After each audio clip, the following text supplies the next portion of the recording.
By the waters of Babylon, there we sat down and wept, when we remembered Zion. On the willows there we hung up our lyres, for there our captors required of us songs, and our tormentors mirth, saying, Sing us one of the songs of Zion. How shall we sing the Lord's song in a foreign land? If I forget you, O Jerusalem, let my right hand forget its skill. Let my tongue cleave to the roof of my mouth, if I do not remember you, if I do not set Jerusalem above my highest joy. Welcome back to the Dominion Podcast, season 45. Killing it. Just crushing it over here. I'm just trying to materialize my truth, man. Yeah. You know? I don't know how does that work? You put what you want on a vision board or something, and then you just get it? Yeah, apparently. Yeah. Well, welcome back. I am Jeremy Boyd. And I'm Alex. All right. Really glad to be here again. Hey, say, did we release an episode last week? I forgot to ask you offline. We had that other one in the can. I don't think we did. No? Oh, well. Well, this one's going out soon. Yeah. So, yeah. Now that we're recording and editing at light speed, warp speed. Mm-hmm. Operation Warp Speed. Just with minus the side effects. Minus the statist side effects. Yeah. Now with less heart failure. So what's new? I mean, probably lots.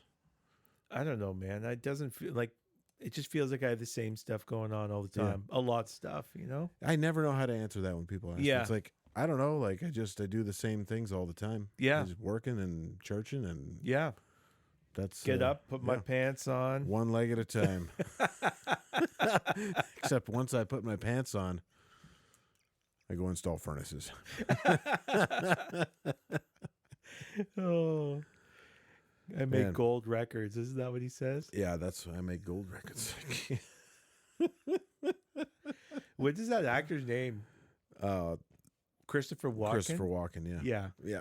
He's a funny guy. I saw an interview with Will Ferrell. Oh, yeah. And he's talking about how he was talking to Christopher Walken about that sketch, the cowbell sketch, and Christopher Walken comes up and says, "You know, you ruined my life." It's like all he's known for everywhere now. I go, people to say, "I want more cowbell," you know. It's true. It's like the first time he's ever heard that. It's like, I was in Deer Hunter, man. Come on. What movie's that? It's the cowbell sketch. That's what I want to hear. Man, Will Ferrell he did this documentary with one of his buddies who's a tranny. And it's just like, I mean, he'd obviously not been funny for a long time. And he's always been a mixed bag. Like, he's very crude and stuff like that. But he is capable of really funny things and clean things as well. Yeah, timing and just his actual comic sense is very good. Yeah, and he's one of those people who, I don't know where Rylan heard it, but he told me once, there's people who say funny things and there's funny people who say things. Yeah. And he's the funny person. Like, he just is funny. Yeah. And my brother's like that. You're kind of like that. Like, you're just, man. You're just a funny guy. Thanks. No matter what you're saying. How funny? Or like... I don't know. You're just funny. Like, when we hang out, I'm laughing all the time. I'm here to amuse you? Yeah. But yeah, it's just the comedy has just gone down the tube. Yeah. You know, like, it's just when you lose all moral framework and virtue, then you just kind of descend into debauchery and it ironically like sanctimony. You know what I mean? It's just I thought comics are supposed to be irreligious. Yeah. But now comedy is completely in line with the values of the ruling class. Which is why it's become so tepid. Yeah. I was watching something from the SNL 50. It's like their 50th anniversary, so they did a huge show and all this lead up to it.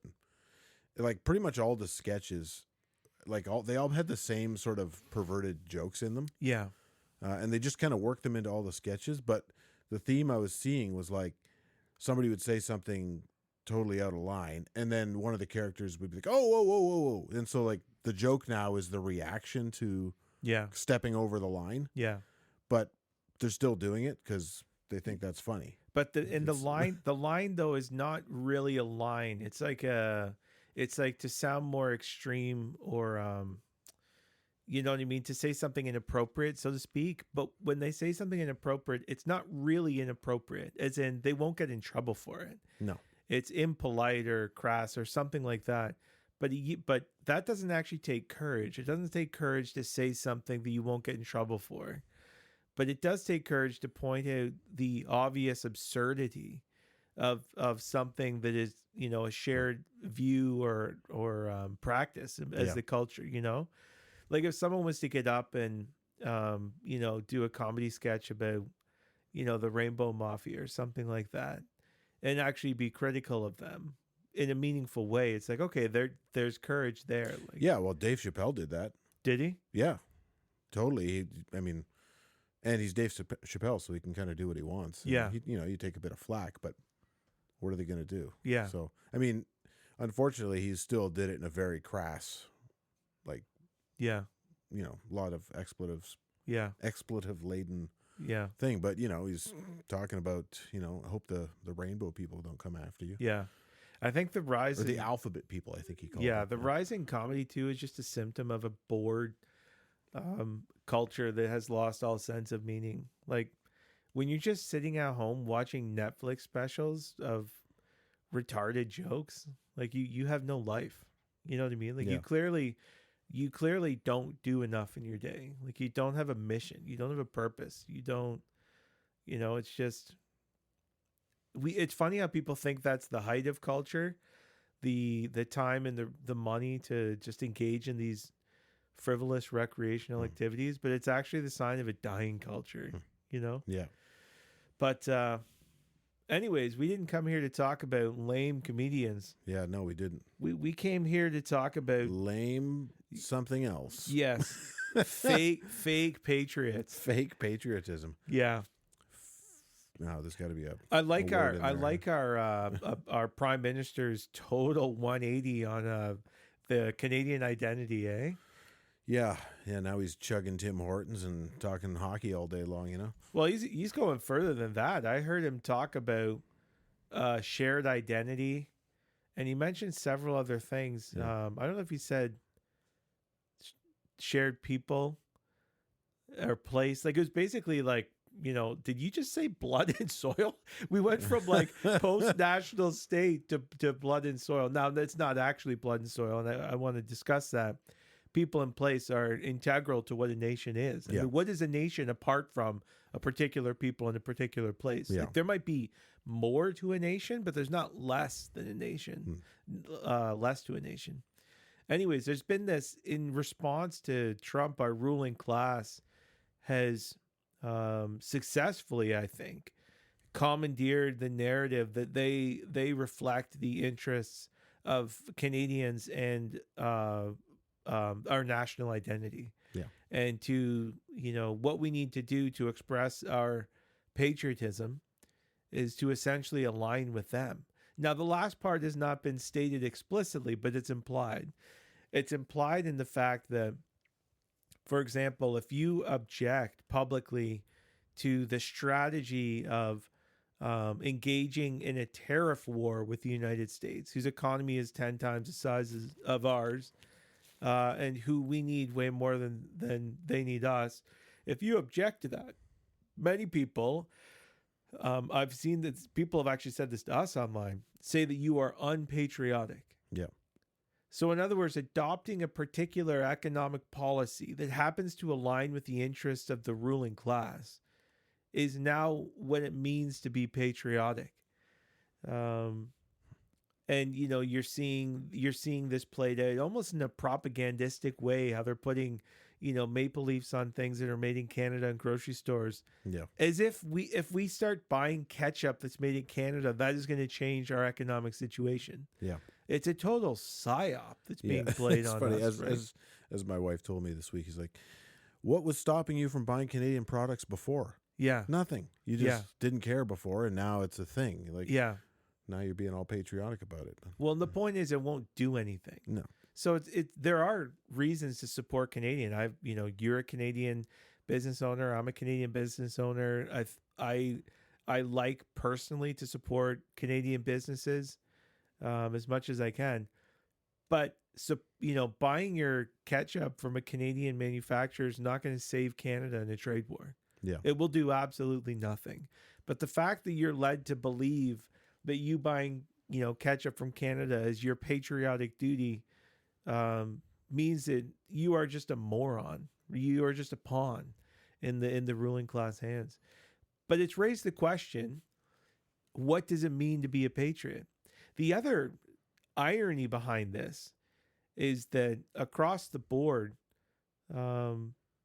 we celebrated Flag Day recently, and I listened to like True North News and some social media people actually highlighting social media posts from people when the trucker convoy was happening, actually saying we need to get a new flag because these people are using the Canadian flag. Yeah. And the Canadian flag was the symbol of the convoy. It was an extraordinarily patriotic event. For me personally, I was there. I would say it renewed my love for Canada and for the Canadian flag, because it reminded me of what Canada has been and could be. And that is tied to particular people, place, values, worship, all of these things, laws. It was the best of Canada. And so I think it was appropriate that we use the symbol of our nation as that. So the same people who denigrated that, a demonstration of a truly Canadian identity and values as un-Canadian, are now commandeering the flag and telling everyone that if you don't support their ideology, you're not patriotic. Yeah. So it's basically raised the fact that there's two different kinds of patriotism, or at least it begs the question: what does it mean to be a Canadian patriot? Yeah.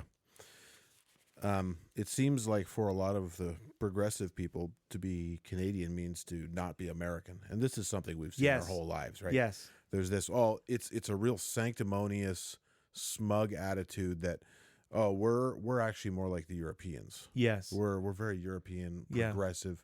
We're not like those dumb Americans with their dumb laws, and it's almost stated that boldly, right? Like, and you saw this with the whole booing the American national anthem at the hockey game thing. It's like, why? What does that have to do with anything? And why is it okay for you now to just boo this other country's, and then to have no honor? Yeah, and to protest when people say, yeah, maybe hating America isn't really the best Canadian identity. No. But this is a tell in what's going on, because the so-called patriotism is based on a shared enemy, not a shared identity. Right. Not a shared love. Like, what do you love? What is it that you love? And it's not based around that. It's based around the shared enemy. And then you come into the hockey tournament that's been going on, concluded last night. And I'm glad Canada won. I love it when Canada wins. I remember 2010, which I think was one of the last times they actually had the best players playing in these tournaments in the Olympics. And I remember Sid sniping that goal. And I love it. So I want Canada to win. And I think hockey is a great reflection of, in some ways, Canadian culture. But it was the whole thing being hijacked by a progressive propaganda campaign just actually disgusted me. And when you hear people booing the national anthem of our like literally closest allies, there's so many layers to this. Our closest allies, the only reason we aren't fully Chinese or Russian, there's such an arrogant, sanctimonious, self-righteous smugness that's beneath that unfortunately has characterized a particular sect or class of Canadians for a very long time. Yeah. And it's completely undeserved. So when you think about what are things that should make Canadians proud, you can't point to anything recent. Nothing. And the things that you have to point to, the convoy. Yeah, the convoy, but they stand as almost the antithesis to contemporary Canadian values, right? Yeah. So when you talk about the men who went over in World War One, punching the Canadians' military valor, which is given the a relatively short history of our nation, is commendable. Canadians in World War One and World War Two fought way outside their weight class. Yep. My family came over from Holland, and still to this day, there's a fond affection that people in the Netherlands have for Canadians, because the Canadians were the tip of the spear in liberating the Netherlands. And there's a love that people in the Netherlands have. And when they came over here, when many of them came over here and became citizens, they, like my grandpa, proudly flew the Canadian flag. And this is one of the main distinctions between the immigration that Canada has even historically enjoyed. So when you say, well, we're a nation of immigrants or multicultural, they often point back to the fact, they say, well, look at where these people came from. It's like, well, okay, but those people, one, almost exclusively came from Christian nations. There was no such thing as Islamic imports. Protestant Christian nations. And Protestant. The French, the Catholics were all the French. And once they came, they stopped coming. And they maintained their culture, preserved their culture for a while in Quebec. There's no mass immigration of Catholics coming to Canada after that. There was no mass immigration of, Buddhists or Hindu or all of these things until, the last 50 years kind of thing. Mm-hmm. And the people that did come over were expected to, not even just expected to, they expected to adopt the values and the customs and traditions of their new country. And there was no, as far as I'm aware, I don't even know what was explicitly stated or expected. It was just the way I did the analogy that I've been using for countries is like a family. And immigration is like being welcomed into someone else's home to eat dinner at their table. And as Christians, and as, if we had a Christian nation, we would want to welcome people into our home to express hospitality. We'd want to welcome those who are truly in need. So we think about true refugees. Yeah. It doesn't mean we can take everyone, but we would like to be able to care for the vulnerable, like in as much as we were able. We should have a desire to do that. So you welcome them into your home, but welcoming them into your home, they have to abide by the rules of your home. They have to abide by the values of your home. They can come sit at the table. They can't tell you what you're going to eat. They can't tell you whether or not you can pray before a meal, what God you will acknowledge as the source of all blessing. In fact, their job is to simply say thank you. That's your job. And if we were to put this in reverse, that's what I would think going to someone else's country. Yeah. Like going somewhere else, I would think, okay, well, this is your country, your customs, your religion, your values, which flow out of all these things. If I want to be here, I'll say thank you for that, And if I don't want to be here, I'll leave. What do you think about the idea of, obviously, as Christians, we understand that there's a need to go to other places and proselytize, right? Which sort of speaks against what you're saying in one sense, like when you go to, I don't know, China to share the gospel, you're not trying to necessarily overturn all of their cultural practices, but you're trying to bring the lordship of Christ to bear. Yes. So what about when people come to our country? Being a Christian country, we wouldn't say that you would have the same right to proselytize as we have, simply because of our presupposition is there's only one religion. There's the true and living God. Yeah, and so His Son. Just because we would expect, there's a bit of a double standard there, because we would expect to be able to go and preach the gospel. Now, we would probably also expect to be persecuted for that. Yeah.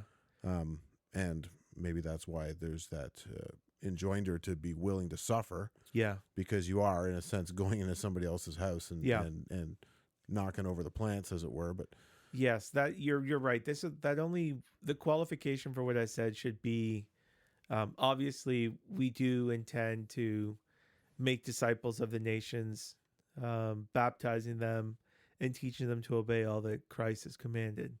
And the first command is to love the Lord your God with all your heart, soul, mind, and strength. And there is one true and living God and his Son, the Lord Jesus Christ, who is the ruler of the kings of earth. And so there is a double standard because there's only one God. And absolutely. So when we think about the current controversy about patriotism, I think that a biblical view of patriotism has to first take into account what is a nation. So if patriotism, broadly speaking, is a love for your nation, the question is, what is a nation? And I think the divide that we're seeing now is that one group of people has a fundamentally different view of what a nation is in general, of what Canada is and should be in particular, and their patriotism is an allegiance to that. But I don't think that that is what Canada has been, is, or at least should be. And my allegiance is to a Canada that is something different than that. And so when they're calling me a traitor to Canada, I'm returning the criticism, saying, no, no, no, no, no. I'm not a traitor to Canada. You are a traitor to Canada. So really, it's not enough to say, how much do you love your country? And how much do I love my country? And therefore, we're patriotic. It's like, well, what is our country? Yeah. Do you know what I mean? Yeah, if you change the definition of what your country is and you love it, yeah, you're not loving the thing. No. Yeah. And so I think a nation in biblical categories is, just broadly speaking, is a particular people in a particular place with shared worship, values, laws, and customs. And these things are defined by a physical border. So when I say people in place, there's a limit to that place. And what defines that limit we call a border. So a particular people in a particular place with a shared worship, values, laws, and customs. And patriotism is a love and a loyalty to those things. So if we look at this in contrast with, multicultural and more recently post-national identity in Canada, as our Prime Minister has, been perpetuating for 10 years now, and really started in 1965 or 7, when we formally adopted a multicultural attitude, is the complete opposite view of a nation. Not just what Canada itself is and should be, but a different view of a nation entirely.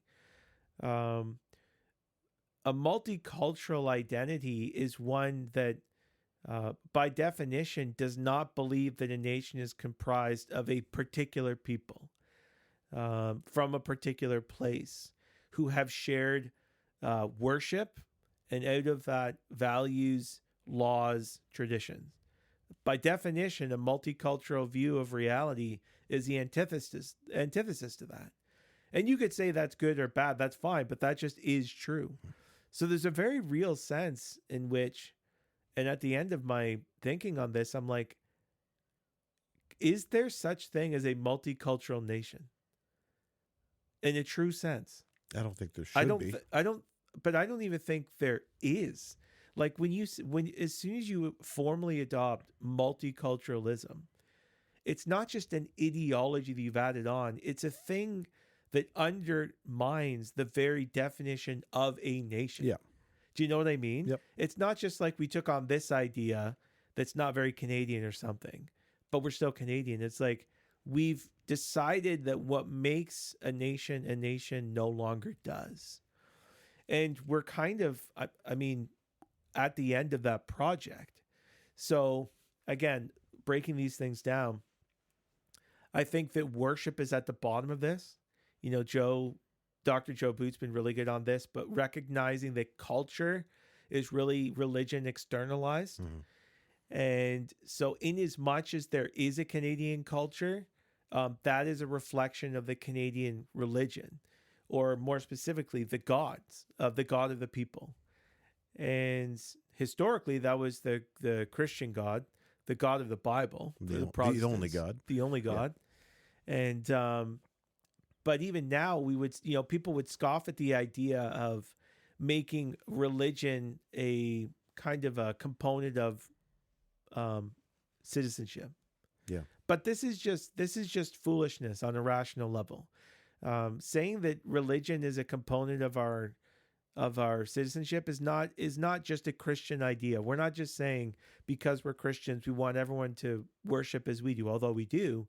It's recognizing that every culture is simply a reflection of their religious fundamental presuppositions and their worship, and all of their values flow out of that, and all of their laws are a reflection of those values. So everything works its way back upstream to the worship of the people. Everything. Its customs, its laws, its values, all of that, which comprise its culture, all of it is an overflow of their religion. So every nation, in order to be a nation, has to have a certain degree of shared religion by definition. Or there actually isn't a shared identity, because all the markers you point to as far as a national identity, you have to point to values. You have to point to laws. You have to point to customs. You have to point to something. And all of those things, again, repeating myself, flow from religion. Mm-hmm. So how can a nation actually be a nation without... Multiculturalism is saying you don't need to have a shared religion. You don't need to have a shared culture. You don't need to have a shared religion. You don't need to have shared values. And I mean, disappointingly, I don't know if you heard Pierre Poilievre give his Flag Day speech. A lot of people, even solid people, are commending it. I mean, he's a good speaker and he said some good things, but when he gets to the part about our national identity, and it's not, basically bloodlines and soil, and it doesn't matter if your name is, Pierre or Patel. He basically is saying that he's trying to make the point that we have a national identity, and our national identity is that we have no national identity. Yeah. It's a complete nothing burger. Yeah, that's sort of the calling card of multiculturalism, right? That's what we've been preaching for generations now. Yeah. So it's our identity is that we have no identity, and come on in and you can practice your identity here. Yes. Like that's it. And it's like nobody's saying that Patel can't be Canadian. No. But Patel needs to understand what a Canadian is. Yeah, so just like we do. Somebody coming from Norway needs to understand it too. Yeah, a Canadian is a Canadian is a Canadian. It's like you didn't define Canadian. Yeah. You just said anyone could be it. It's like, okay, so what is it? Yeah.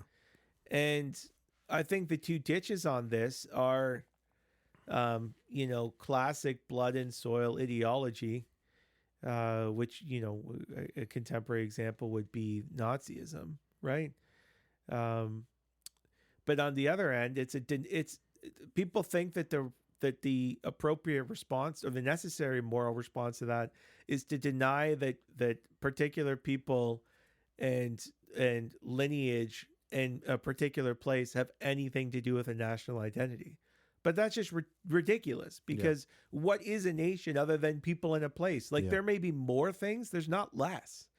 So, and it's not static. Like the people in place can change over time as other groups integrate or join or leave or whatever.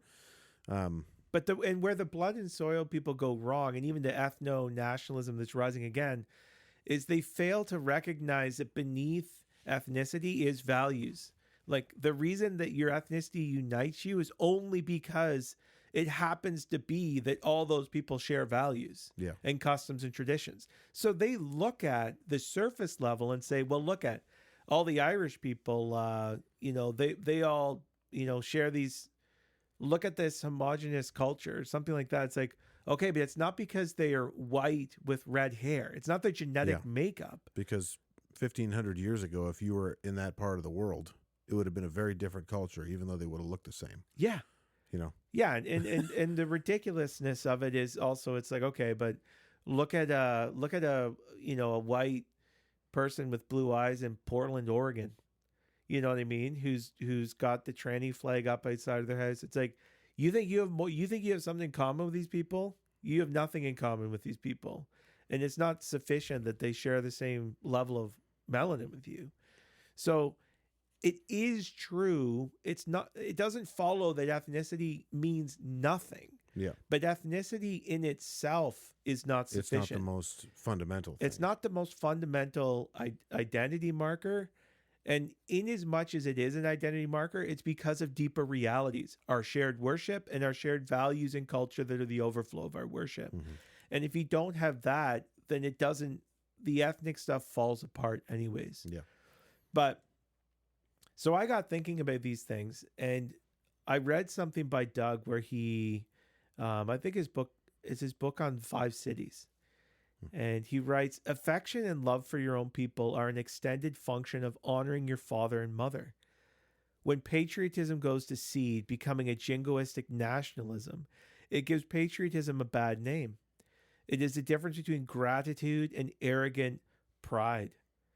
Patriotism stifles the spirit of war. Nationalism breeds wars. Patriotism is Catholic. Naturalism is sectarian. Patriotism understands and enters into the affection that others have their place. This captures perfectly the two competing so-called patriotisms. Ironically, the progressive left has adopted a nationalistic identity that is contentious. You know, he says the spirit of war. They're booing the national anthem of their allies. It's jingoistic. It's sectarian. You know, you're either with us or against us. Either you literally agree with the economic policies of the people who have destroyed our economy, or you're not Canadian. Like, it's peak sectarian. You know what I mean? Whereas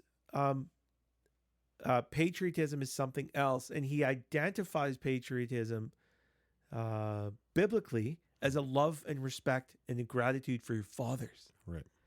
And this is fundamental, and I think what is missing in our sense of what a nation is, and our sense of love and loyalty to that nation. Patriot, I mean, etymologically, the idea comes from a love for your father, right? If you go to the Latin, yes.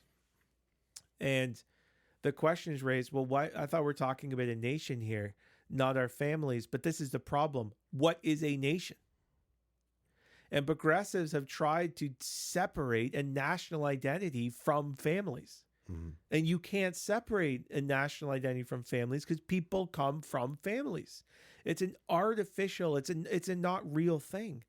So if you step back and look at this kind of post-national project downstream of a multicultural project, you see that their idea of a nation has no particular people and no place, no families, no shared values other than the fact that we share values. But when you ask them what are those things, they can't actually identify them. Or it's whatever they believe. Yeah, or the shared value of that's valuing everyone's values. Like Trudeau's been using that phrase since he got elected. You know, these are our common shared values. Or somebody does something and he's like, this goes against our core Canadian values, and it's like, you're just talking about your values. Yeah. You're not talking about my values. But when you ask him positively for it, it's not just that they're his, it's actually incoherent. Well, what is your value? What is your value? My value is that you shouldn't have your values, is essentially what it is. If you were to try to get some coherent value out of all that these people say, it's basically anti-Christ. It's I don't like fathers. I don't like biblical authority. I don't like a strong bond of loyalty amongst the citizenry. All of these things are meant, the purpose of a post-national state is to obliterate all bonds of love and loyalty to anyone but the state. Mm-hmm. That is what it is. Right. And reject all shared values of a common people to replace with the values of the state. So when they say we're multicultural, it's not actually about adopting Chinese values It's not about adopting Egyptian values or Nigerian values. They're not trying to do that. What they're trying to do is get you to get rid of your Christian values. Right. That's the play. And what you do and replace them is and your loyalty and your commitment to upholding those things. They want to replace with your loyalty and commitment to them, which goes back to this is fundamentally an issue of worship. What Leviathan does is wants to not only usurp the authority of the Lord Jesus Christ and his role in a nation, but they want to take his role as a nation. And patriotism means pledging our allegiance to them. That's what this is. Mm-hmm. So then you go full circle and you're like, how is this any different than Christians in Rome being allowed to do what they did, to worship whoever they wanted, so long as they would confess that Caesar is Lord, so long as they would pour out a libation and sprinkle some incense into the fire, so long as, in other words, they would pledge their allegiance to him. It's the exact same thing. Mm-hmm. It has a different name, multicultural, post-national, all of this, but it is the same play by the same kinds of people. Yeah, it's a power play. Right? It's a power play. Yeah. So I think, wait a second, positively, I do love my country, but my love for my country is based on my love. It is actually based on my love for my dad. I love the values of my dad, and I honor and respect the values and the traditions of my dad. It's telling that in a fatherless age, we also have become a completely unpatriotic country. Like you cannot have broken families and a strong nation. Mm-hmm. You can have broken families and a strong loyalty to the state. That's not the same thing. Because dad has to get replaced with something, right? Yeah. Can't just destroy the family and expect people to not crave that and try and find it in other places. Yeah.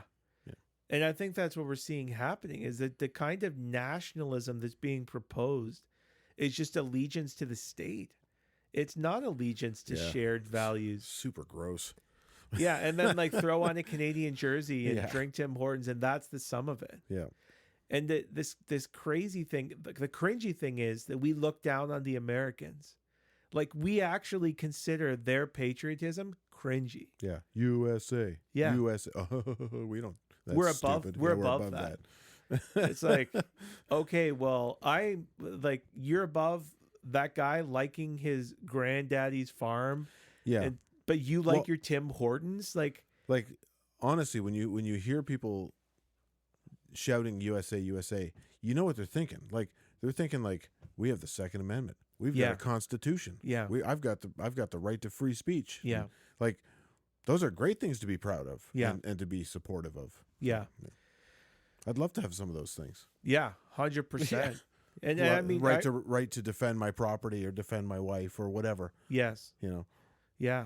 And I mean, I remember at the convoy, when we got arrested, that was, in our view, an act of patriotism. Mm-hmm. It wasn't.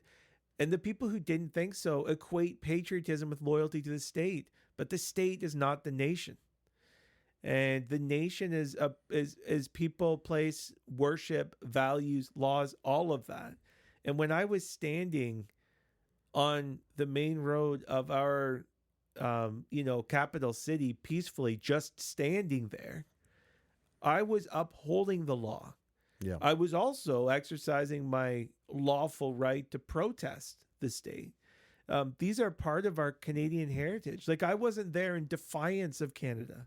I was there in the defense of Canada. You're there in defiance of the government. Yes. Yeah. And to do so was actually a patriotic duty. And so, I'm not tooting my own horn here, but I'm just saying principally, that's what we were doing. But again, just as the nation was divided over the convoy, and some people saw it as the greatest act of Canadian culture we've seen in 50 years and patriotism, other people saw it as the opposite. And I think the people that, how you feel about the convoy to me really says what my relationship to you is. And I actually think that all the progressives who are flying the flags now, but reject traditional Canadian values and the worship of the true and living God, are treasonous. I think they are treasonous. And as I'm working through all of these things, I'm like, okay, if a nation is a particular people in a particular place, they have a border, and they worship, they have a common worship, common values, common culture, common laws. That's what a nation is. In what sense is Canada still a nation? And I don't mean a strong nation. I mean literally, like, is it the fact that we're all just here? Does that make us a nation? The fact that we're just here? So we don't have shared values. We don't share, just to give what, Yeah. Go ahead. Oh, I was just going to say it reminds me of after World War II when a bunch of lines got drawn on the map, you know, and you had like the former it's not Yugoslavia anymore, Yes. but when I was a kid, it was called Yugoslavia. Yeah. And it became a pretty hot war zone for a while Yes. because a border was arbitrarily drawn around multiple cultures. Yes. And, you know, there's going to be conflict eventually. Yes. And I kind of see that sort of situation happening here, except we haven't moved the border. We've moved the cultures around.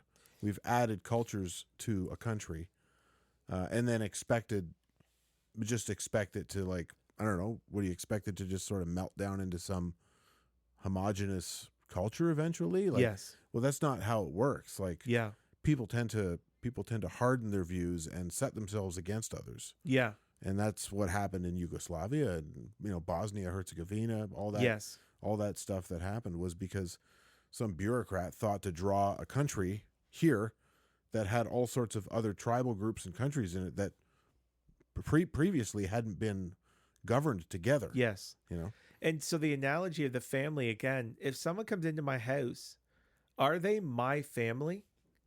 I don't mean should I love them and care for them. I mean, are they actually my family covenantally? Do I have the duty to them that I have towards my children? Or is there something that needs to happen in order for them to become part of my family? We would say, yes, you need to be adopted.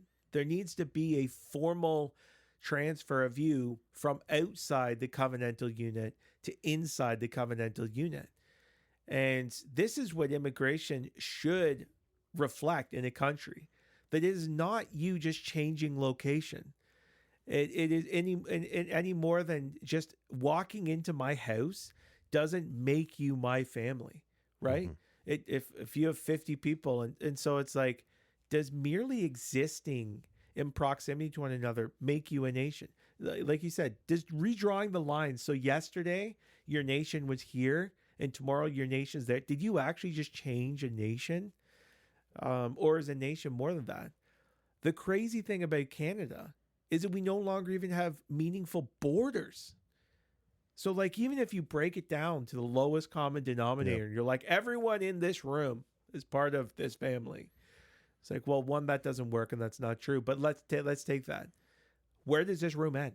Yeah. What is this room all of a sudden? It came out that, it's been reported in the last several weeks from the Canadian Border Services, like, there is virtually no assessment of people coming into our country. They said you could put a blank piece of white paper into their automatic machines and it will go green. They are not allowed to reject anyone's entrance into the country who then can ask for asylum and refugee status. We can only deny that if they come up and say, I just killed someone. If they volunteer the information, they committed a crime, then we can. Otherwise, you must let them in. So for all intents and purposes, Canada doesn't even have a border. Yeah. So it's like, okay, you don't have a border. We don't have shared values. And the only example I need to give of this is the value of life. So if our laws are a demonstration of our values and expression of it, our laws allow for murder, and both of the elderly and the depressed and the preborn. If we don't even value life, upon which all other rights are dependent, what could we actually share in values?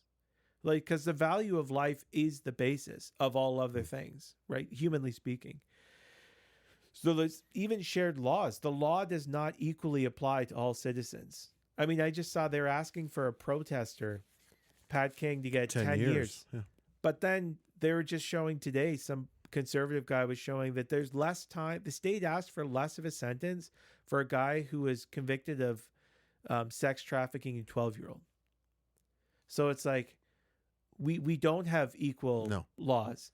We don't even uphold our laws. People break the law and they're out on bail, literally 50 times. Like we don't have a shared border. We don't have a border that defines us. We don't have shared values.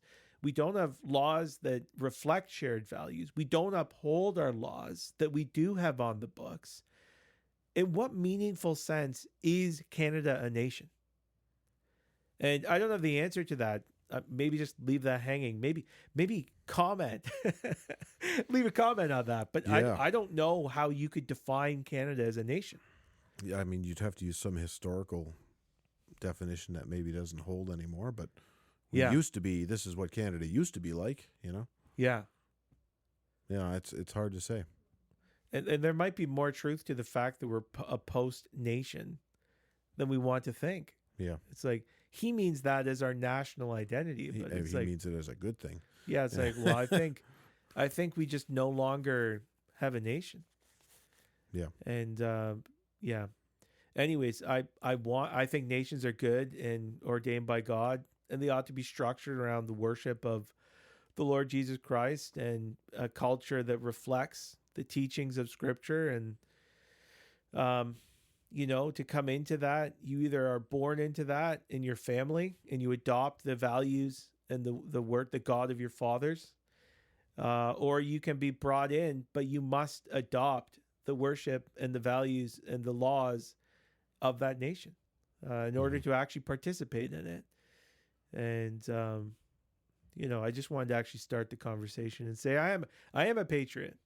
I grew up singing the national anthem, of our true patriot love, and we stand on guard for thee. And I do love what Canada has historically been.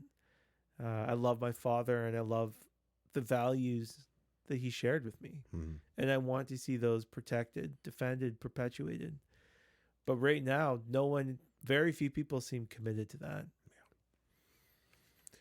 Yeah.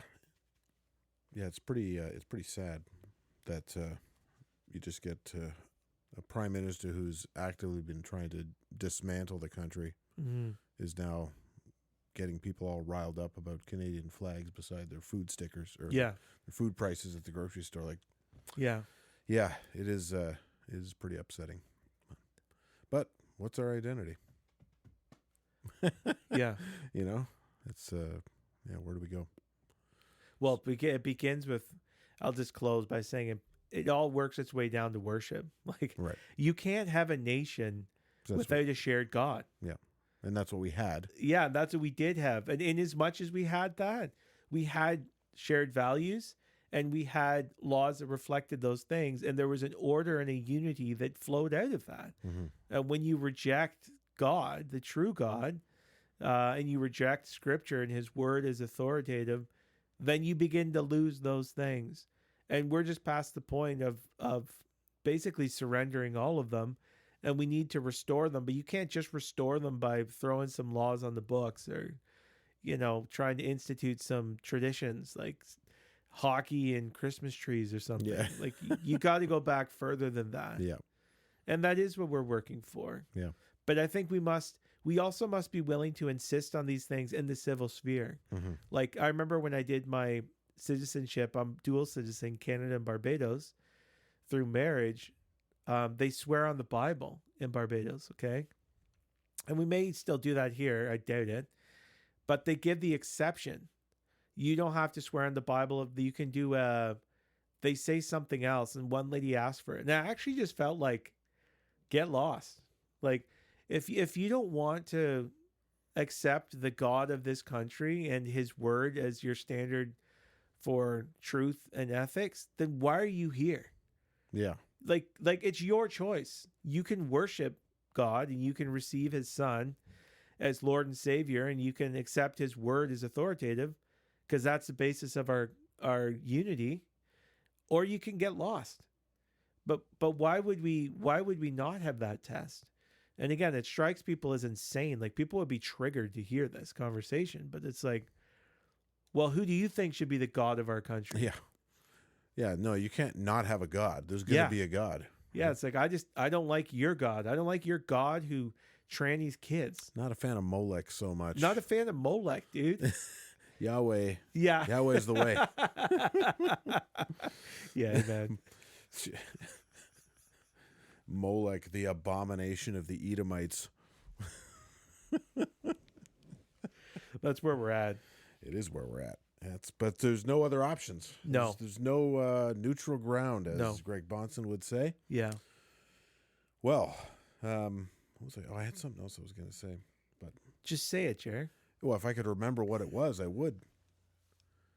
But, it must have been a lie, as the saying goes. So we'll leave you with our normal call out. We'll have to continue this conversation later. Mm-hmm. Maybe we could have some folk on. Maybe Doug Wilson would come back on and talk to us again about this. But we'll leave you with our call out. May he have dominion from sea to sea and from the river to the ends of the earth. May all kings fall down before him. All nations serve him. We'll see you next time.